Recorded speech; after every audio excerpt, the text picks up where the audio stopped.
A very good evening to you all and welcome to News Tonight, this 25th day, which is a Saturday, January 2020. First though, let's have a look at our top stories.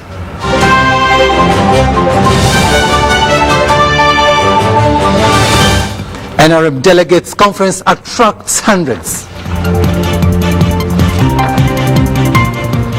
Uganda ready for Liberation Day celebrations tomorrow.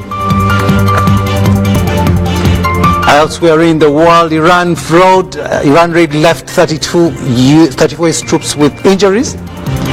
And in sports, UAF AGM passes 3.5 billion budget for 2020 activities.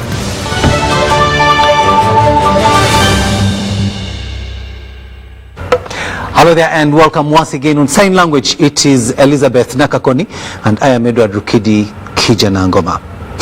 Now, Uganda district is hosting this year's National Resistance Movement Liberation Day. Now, the host chairperson, Kagongo Institutions Village in Uganda Municipality, Wilbrob Twesige, says residents are happy to host the national celebrations. Now, Uganda Demonstration Primary School Playgrounds is the venue for these celebrations. Let's get this story.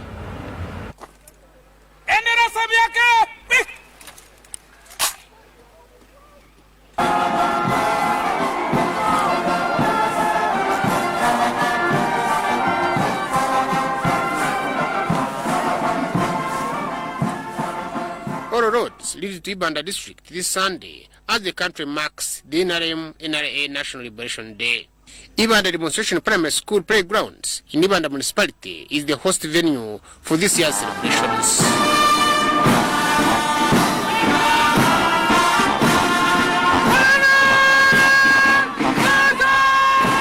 The chairperson, Kagongo Village Wilbrob Twesige, says guests should be assured of generosity, good food, and modest resting places from Uganda people. It is the first of its kind because we had never had such a wonderful function in this place.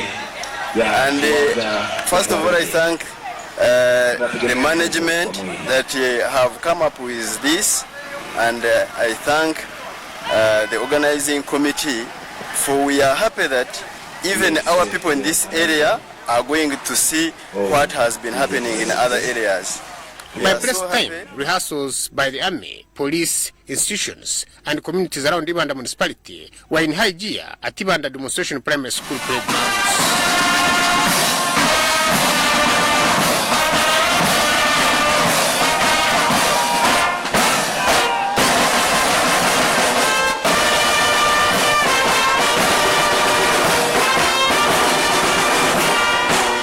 The President of Kagongo Ser, owner identified as Kato, appreciated the event being held in the area and hoped residents would tap into opportunities that the celebrations would come with.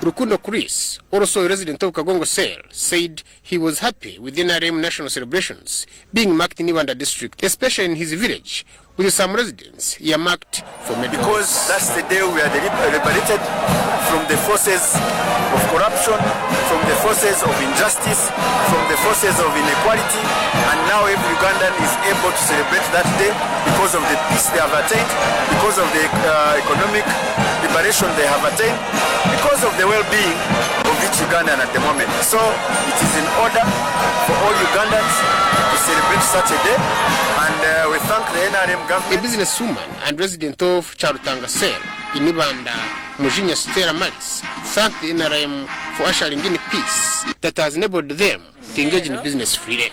Ningamba kino kizobe kiri okukizaguza Museveni akatetera obugabe nyomukura kwanje nkashanga bashonto kuba beba babanga ka business keji oburanga bakwasire babatera Habimana Deo and Anyine Fred reporting for this news.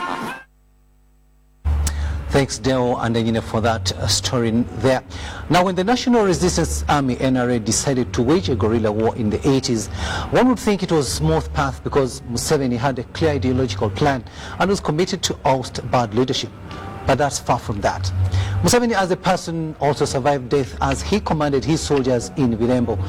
An eyewitness who recounts the fateful day when Museveni's bodyguard was gunned down says Museveni survived thanks to a tree that hid him. Ivan Kahwa reports. Virembo is located in Kakumiro district that was carved out of Kibale. It is the place where remains of President Museveni's National Resistance Army guerrilla era bodyguard are buried. Matayo Byamunugo, born in Virembo, takes care of the housed grave of the fallen soldier. Where the grave lies is where President Museveni narrowly survived death. Matayo explains that on the fateful day, Mr. Museveni and his soldiers had camped at this specific place for food. Little did they know that a life would end that very day. He was seated with his bodyguard after serving them food. Others were eating beans still being cooked because they were too hungry. A huge tree, he narrates, is where the president had sought refuge after his bodyguard had been put out of action. The bullets swept him away. When the escort died, the president entered the huge tree. It was a big tree that could be engulfed by about 3 people. God had created a big hole in it, and that's how the president entered Uganda. When he entered the tree, there were bullets of big guns, fired, not small guns. And this was in a range of about 7 kilometers from a place called Irejogoro, Busimba. Matayo further explains that the shooting remained aggressive, that even locals were killed in the firing. The deceased was later buried by Museveni when firing temperatures dropped, but his remains were exhumed by Obote's soldiers to confirm who had been killed. On realizing who it was, he was set ablaze. The dead body was abandoned for a night. I personally helped by colleagues. In the village, we buried the president's bodyguard. After National Resistance Army declared victory and was in charge of the state, the remains of the bodyguard were exhumed and buried at the current site.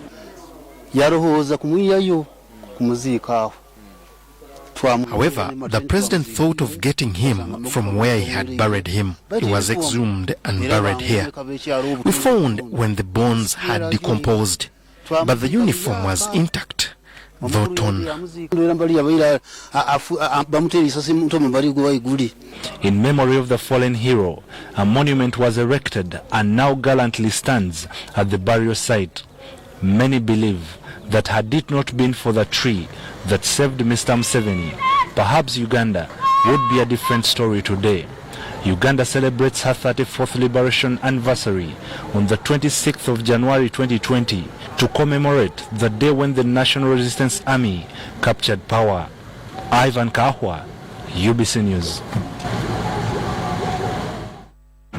Thanks, Ivan, for that report there. And of course, as usual, UBC TV will be in Uganda as we celebrate the 34th Liberation Anniversary. Now, Operation Wealth Creation has handed over 3 tractors to Kasese communities to boost commercial farming. Kasese Resident District Commissioner Lieutenant Joe Walusimbi handed over the tractors to Baseja Kweyamba Bigando farmers and Hima Barracks Women Group. Now, this was at a brief ceremony held at the district local government offices in Kasese municipality. Here is our reporter, Dorcas Kimono.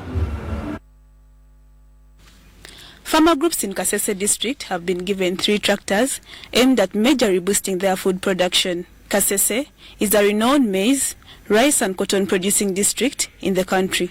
The resident district commissioner, Kasese Lieutenant Joe Walusimbi, handed over the tractors to Basaija Kweyamba, Bigando farmers and Hima Barracks women groups and urged them to use the equipment properly.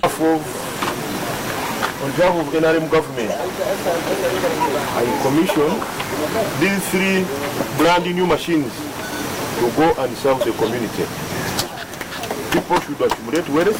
Walusimbi implored Kasese residents to appreciate and continue supporting the programs aimed at combating household poverty. I strongly believe and request you to support the government Because you want to support the government and you listen to the false prophets, you will not achieve anything. Okay? Kasese Chief Administrative Officer Hani Tuliahebwa advised the beneficiaries to use the tractors to improve their produce for domestic consumption and for sale. He, however, advised them to regularly service the tractors. Tuliahebwa noted that the equipment should not be personalized but rather be used for development. Case any party breaches the terms of the agreement or the terms that are stipulated within the MOU, it will lead to the withdrawal of the tractors that we have given to these beneficiaries. The Kasese District Vice Chairperson Local Council 5, Sanyu Gideon Ntabose, urged beneficiaries to follow set guidelines so that the tractors do not easily break down. Mulembe Sam, one of the beneficiaries, held government for the gesture, saying there will be no more challenges in preparing their gardens for planting. Today, as we have got our own tractor, the work is going to be very easy and our yields are going to improve because it was a delay. As you plant when you are late, it brings at least a very little harvest. Lydia Chomkama. Lydia and Shimono, thank you so much for that report. And now let's return to the NRM Delegates Conference, where the second meeting of the third National Delegates Conference has been concluded after endorsing the proposed amendment for lining up during voting in the NRM primaries. Now, President Yoweri Kaguta Museveni chaired the conference, as we hear in this report. It is official that the National Resistance Movement primaries will be conducted by voters lining behind the favorite candidates of their choice. This was agreed upon during the National Delegates Conference at Mandela National Stadium. James Kakoza, one of the NRM promoters and a delegate at this conference, moved a motion and it was seconded by 2 members. To amend the recommended by the National Executive Council that Article 3910 E and 44(3) of the NRM Constitution be amended by deleting and replacing the said clauses with the following. Elections shall be conducted by way of lining up. I stand here to strongly second the motion. However, there were a few members challenging the amendment of the National Resistance Movement Constitution. I strongly oppose the motion and think that we can go back by ballot and people get used of using a ballot before they go for the main elections. It's going to create transparency. There's been a lot of cheating in NRM elections. Mr. Chairman, you might have not noticed this. At the end, some members, they will suffer from brutality from their colleagues. Therefore, secrecy, it is your right to make sure that you decide based on the conscience, your own conscience, and vote secretly. I am totally against this motion. Mr. Chairman, the issue of recounting of votes will not be there. When it is counted for all. The chairperson of the NRM party, who is also the president of Uganda, put the motion before the delegates for voting, and the yes had it all. Those in favor say aye. Those in favor say nay. The ayes have it.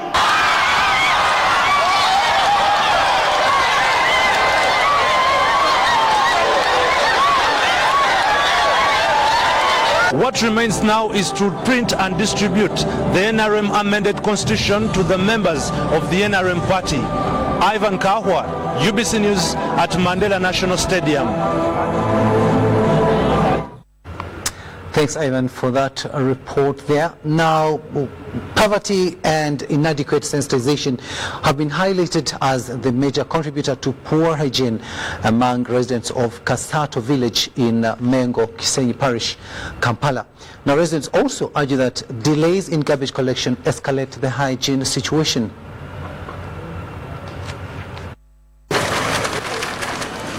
Garbage collection remains a big challenge to residents and leaders of Mengo Kisenyi Parish in Kampala city centre. Poverty, lack of knowledge and poor garbage disposal are some of the challenges residents face, mainly in Kasato village. Garbage collection is not easy.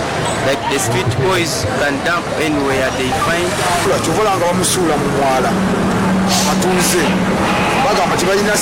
There's a problem as far as sensitization is concerned.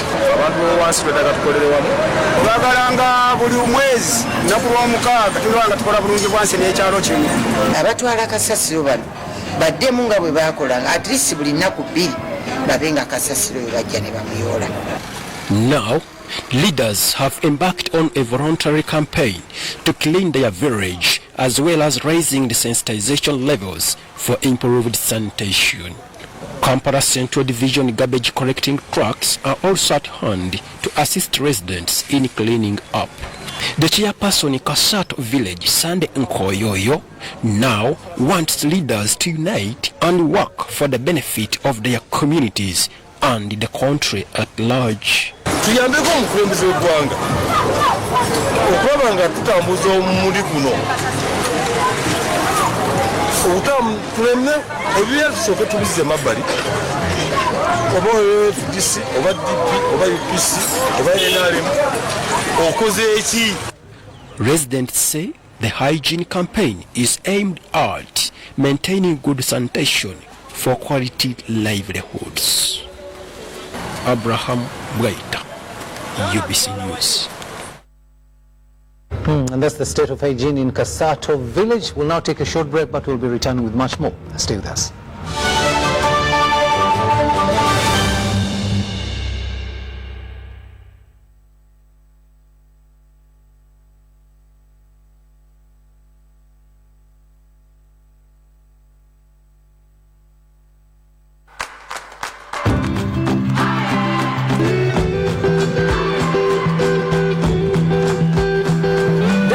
*185*6#, follow the prompts and make instant school fees payments. Airtel Money. Instant, secure, borderless. Welcome to the Equal Opportunities Commission, an independent statutory body that works towards ensuring that all forms of discrimination, marginalization, and unfair treatment are eliminated. The Equal Opportunities Commission has power of court and can enforce its decisions. It is established and supported by the government of Uganda. It also garners support from development partners, civil society, the private sector, faith-based, and cultural organizations. Visit the Equal Opportunities Commission today, the home of equal opportunities for all. Or call us on our toll-free line 0800 100 440. This message is brought to you by the Equal Opportunities Commission with support from the United Nations Human Rights Office. That's my little angel Rose. Together with millions of other children, my daughter Rose is assured of learning something new every day. Moses, my husband, just like many other commercial farmers, has his business supported so he can provide for us. When my other little one was on the way, even with my pregnancy complications, it was a quick, smooth ride to Mulago Specialized Women and Neonatal Hospital. Also, my new baby was able to make it through his first days with the help of specialized equipment thanks to the reliable electricity which has also been extended throughout the country. All this and more has been made possible because of you. Join us and together let's do more for our country. Get your free tin at www.ura.go.ug. Thank you for paying your taxes. Uganda Revenue Authority. Developing Uganda together. Operation Wealth Creation is coordinating all government ministries, departments and agencies to unveil unique investment opportunities in every region of Uganda to local and international investors to transform subsistence farmers into the money economy. Operation Wealth Creation presents the Rwenzori Investment Expo, scheduled for the 30th to 31st of January 2020 at Mountains of the Moon University, Fort Portal City. Theme: Investment for Local Economic Development. This expo is one of the many regional investment expos anchored on agro-industrialization for local economic development, agri-led program, and will be held countrywide. Come explore investment opportunities in the Rwenzori region, from mining, tourism, agriculture, and many more. The guest of honor will be His Excellency Yoweri Kaguta Museveni, the President of the Republic of Uganda. For more information, contact National Organizing Committee.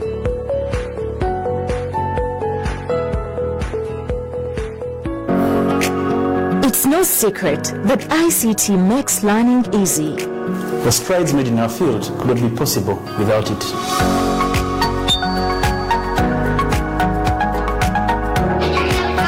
And now we can watch our favorite show. My radio is my best friend. UCC provides an enabling regulatory environment and policy guidance for healthy competition. We also facilitate ease of doing business in the communications sector through licensing, standardization, spectrum management, tariff regulation, rural communication development, and consumer empowerment. An informed consumer is an empowered consumer. UCC supports local content and innovations. Driving the development of a robust communication sector in Uganda is Uganda Communications Commission.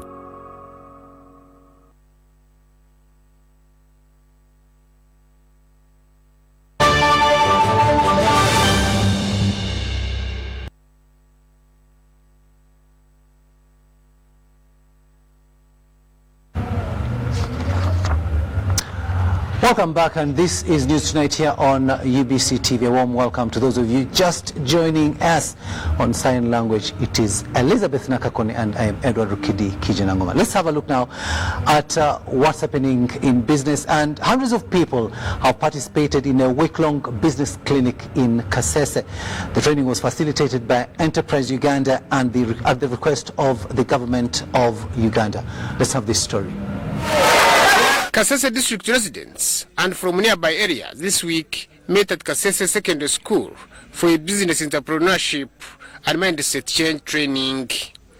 The convener of the training, who is also the executive director, Enterprise Uganda, Charles Ochichi, urged the Kasese residents to work hard and avoid depending on handouts. A banker myself, let me say this. The moment the borrower is ready to absorb money, in other words, he has a purpose for it. 2, he has also a means to pay it back. The other side of the coin is the banker should not take advantage of this person and start pouring money to this person just because you feel if this person can take as much of your money, you'd be able to book so much loan and earn so much interest and meet your targets.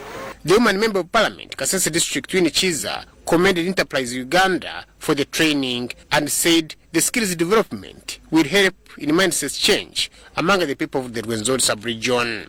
Invest in the minds of your people. You don't invest in transforming their way of reasoning and way of understanding things, most especially helping them to understand the importance of business. You remain a poor country. Like Trump said, our countries remain shitholes. When you have a poor community, when you have a poor nation, you will always remain a beggar. And when you remain a beggar, then you remain at the whims of those who are giving you the handouts. Participants at the conference pledged to use the skills gained to improve their business sharpness. The business clinic was sponsored by the government to help communities in the Rwenzori sub-region improve their livelihoods. Hermana Deo and Owino John reporting for UBC News.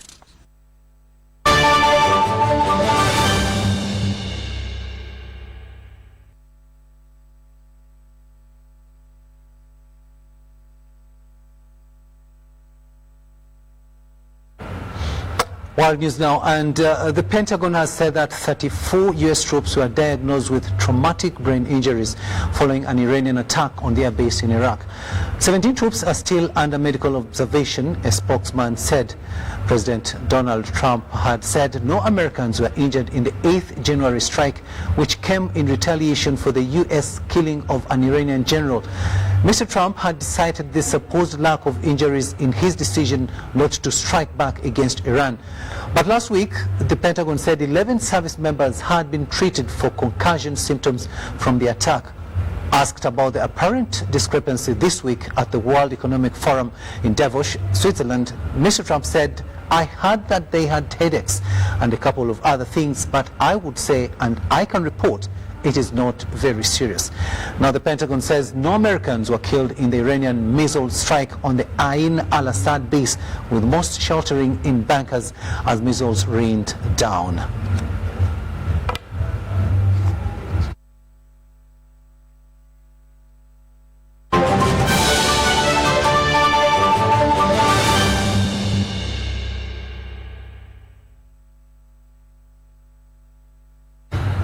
Sports news now, and Uganda Athletics Federation has passed a 3.5 billion budget to enable it achieve its targets this year. Now this was during the 2020 annual general meeting hosted at the MTN Arena Lugogo, at which it came to notice that numbers of athletes at the grassroots are dwindling. John Bansentamo reports. After an eventful 2019 during which Uganda Athletics Federation scored impressively with 50 medals, 18 of which were gold, focus has now turned to 2020.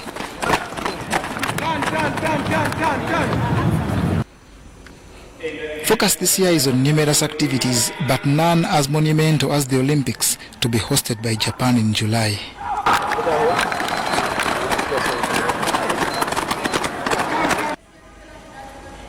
To ensure they pull off all targets, the Federation has, during its annual general meeting at Lugogo, passed a 3.5 billion shillings budget. It is our hope that if we can meet that budget, we shall be able to run our local calendar, we shall be able to run the international calendar, we shall be able to also run the development programs, including coaching and training, including talent identification and nurturing, and empowering our structures at the regional level. The annual general meeting has, however, reported a very worrying trend of diminishing numbers at the grassroots level, evident from just 40 districts honoring activities last year. Federation President Dominic Otuchet acknowledges this as a terrible thing, for which they have lined up various solutions, including an athletics conference. We, as a federation, need to work with the district structures which are there. We have to work with the local governments, which have sports committees and sports associations on the ground. For us, our association there is an athletics association, but we need to work with the local community there, work with the sports officers who are on the ground. Then, most importantly, I've also encouraged our members to work with schools, because that's where we get the numbers from. If you talk about organizing a regional championship and you don't go to schools, you'll get the elite athletes. And the elite athletes may not be very many, but you need also these boys and girls from schools to be inspired by the elite athletes. So, and they also bring in the numbers. So when you work with schools, certainly the numbers will grow. Not only that, we are going to have a deliberate program of using these stars to inspire the young athletes. People like Joshua Cheptegei, Halima Nakai. At an appropriate time, we shall be taking them to some places. With the annual general meeting now out of the way, athletes must prepare for a grueling calendar that starts with the National Cross-Country Championship in Tororo next month. John Barnes, Sentamo, reporting.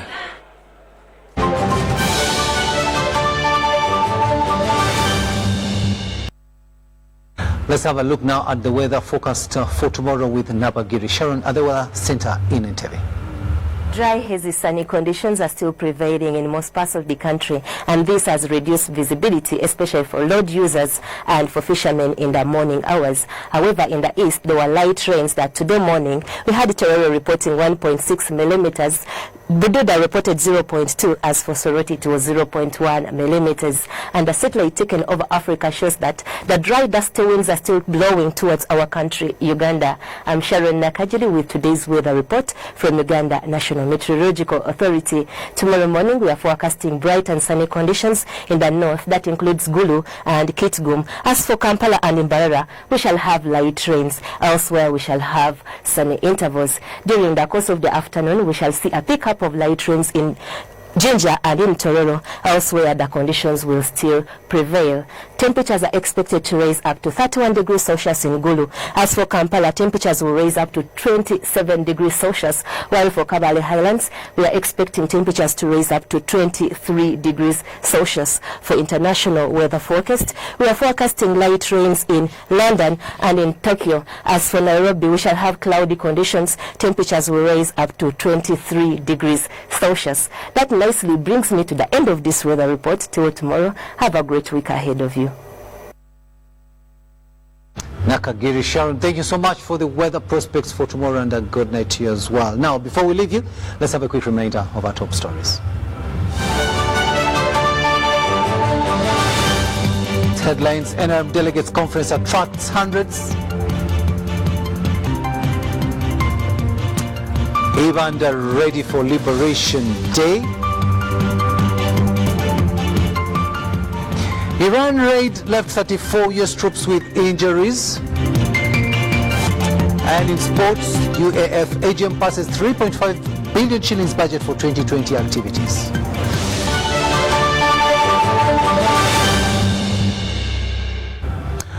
Our next bulletin is at 10 p.m. Thank you so much for having kept us company. Elizabeth Nakakoni has been on sign language, and I am Edward Rukidi Kijanangoma. See you at 10.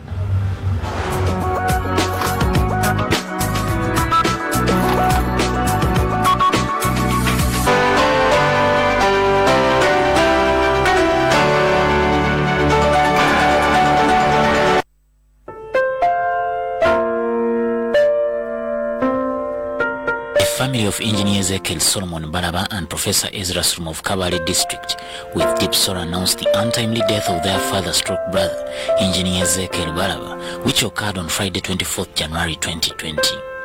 There will be a funeral service on Sunday 26th January 2020 starting from 3 p.m. at his home. On Monday 27th January 2020, there will be a funeral service at 12 noon at St. Peter's Cathedral, Garama. Thereafter, buried at his home in Wakaraba, Kabale Municipality. May his soul rest in eternal peace.